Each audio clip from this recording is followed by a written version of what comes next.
ABC 10 News at 11 starts now.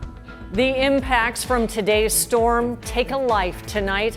One person is dead. 3 more are in the hospital after a water rescue at the border. Thank you for joining us on this busy Friday night. I'm Kimberly Hunt. And I'm Steve Atkinson. Our ABC 10 News reporter Anthony Pura spoke to Border Patrol, who says it appears the people they rescued were being smuggled. This all happened in an area about 2 miles west of the Otay Mesa port of entry. Border Patrol says it appears smugglers were trying to take advantage of the heavy rains. Sky 10 flew over San Ysidro Friday, where emergency crews set up a staging area along East San Ysidro Boulevard and Rail Court. Emergency crews were called in to do a water rescue about a mile east of here. About 500 feet down a hill is in kind of a draw, and where there's the drainage that goes from Mexico to the United States, and where the water comes out, there's just a drainage area, and that's where the patients were found. There was a victim that was in moving water, so we had the lifeguards go out and make the rescue. Crews arrived to find 8 people. 1 person was dead. 3 others were sent to the hospital. 4 were handed over to U.S. Customs and Border Protection. It appears that these people were being smuggled by members of transnational criminal organizations. They utilized different tactics, and in this particular instance, they used one of the drainage culverts. Border Patrol agents say it was around 3:30 p.m. Friday when one of their agents was called to the area and heard people inside the drainage culvert calling for help. The culvert entrenched with water and sewage. It sounded like people were yelling, at which point she responded, opened up the grates, and a total of 7 individuals were rescued.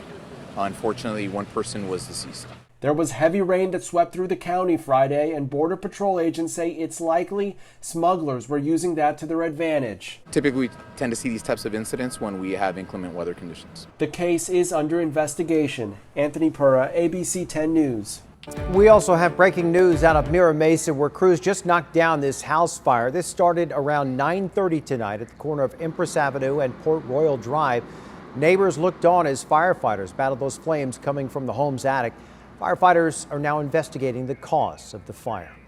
Another winter storm is now moving out, but not before it left its mark on the county. We have seen everything from flooding to rain to even hail.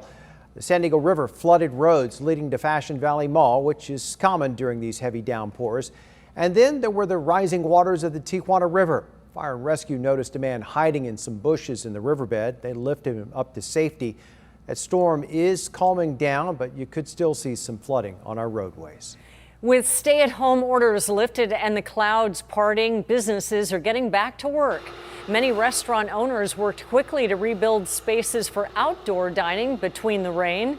Savico, by the park's manager, kept an eye on the forecast all day. He says he's fortunate that his restaurant in Bankers Hill has a covered patio for outdoor dining. But his Savico 1845 restaurant in Little Italy wasn't so lucky. We're lucky to have this covered patio, but in Little Italy, we weren't really ready yet. And Gallo now has his permits from the city to begin building a covered patio for his restaurant in Little Italy. He hopes to have it complete by next week. Starting next week, you will be required to wear a mask to use any kind of mass transit. The CDC issued that order late tonight. Masks will be mandated at all transportation hubs like airports, also on planes, trains, taxis, and buses. You don't have to wear one in a private car or if you are a truck driver working alone. Not wearing one will now be a violation of federal law. The order goes into effect Monday morning. The county will launch its 3rd vaccination super station this Sunday, this time in the North County. It will be set up at the campus sports center at Cal State San Marcos. Appointments are required. This is a walk-up rather than a drive-through location, and weather will not be a factor since it's indoors. The whole thing came together quickly. We literally made the decision less than a week ago. And so it's taken a lot of folks, but it's great. It's a lot of fun to be able to work together to make something as important as this come to life. Well, next week, the county hopes to open a 4th super station in East County, somewhere off the 8 freeway. The exact date and location are still being worked out. And we know there are a lot of questions and different experiences with the vaccine rollout. Our ABC 10 News in-depth team is committed to tracking down answers and sharing your stories. Just send us an email at tips@10news.com. One of those questions is whether employers can require their workers to get the vaccine. Some are considering it. So we asked a legal expert who says that California law does allow companies to enforce a vaccine mandate with some caveats.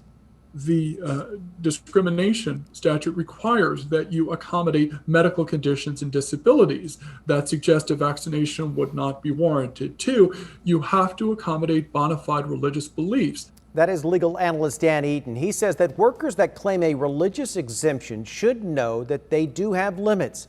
Companies will likely try to work with you by offering you a different position or requiring you to wear PPE at the job site. But if companies see those alternative options as an undue hardship, or if you turn down what they're offering, they may be allowed to fire you.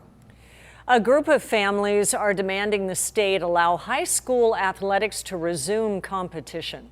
Let them play! Thank you all very much. That's been their rallying cry. They gathered this evening at the county administration building. They say too much damage is being done to teens' mental health by denying them the right to play. They say other states have proven that sports can be played safely. However, public health experts say that's not true. They point to several super spreader youth sports events, including an illegal basketball tournament last month in Northern California. It sparked 94 cases, many of them children. SeaWorld San Diego is gearing up to reopen. The park plans to welcome back visitors on Saturday, February 6th, and operate in compliance with state safety guidelines for zoos. And the San Diego Zoo and Safari Park will also reopen tomorrow. Guests can expect limited capacity. They will need to make reservations, and masks are required. And more hopeful signs in our latest numbers. There were 1,600 new cases today, but our test positivity rate dropped to 6%. However, another 37 San Diegans lost their lives to COVID, bringing that number to well over 2,500. As new, more contagious variants of COVID-19 spread, the notion of double masking has become a hot topic. A local doctor we spoke with says that wearing 2 masks is a good option if you don't have a high-quality face covering, but he adds upgrading your mask is the best option. I'm encouraging people to try to seek out those surgical masks. We were very worried in the beginning that people would rush the stores and the hospitals wouldn't have enough equipment, but I think we're past that now. Masks really boil down to fit and filters. Surgical masks do have good filters, but they don't always fit well. Some studies suggest combining it with a good fitting cloth mask makes it 90% effective at protecting you and others. We are not giving up looking for Maya, and we're not giving up, bringing her home.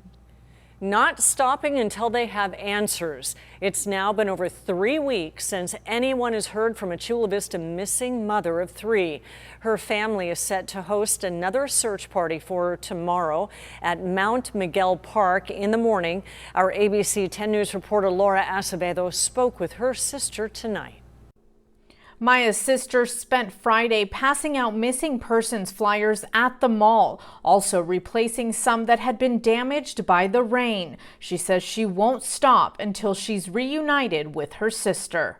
With every passing day, Maya Millete's family is growing more concerned. More heavier and heavier, as the days goes by. Her children, ages 4, 9, and 11, miss their mom. Her 4-year-old is starting to ask questions. He's been asking, when's mommy coming home? Why is mommy taking forever?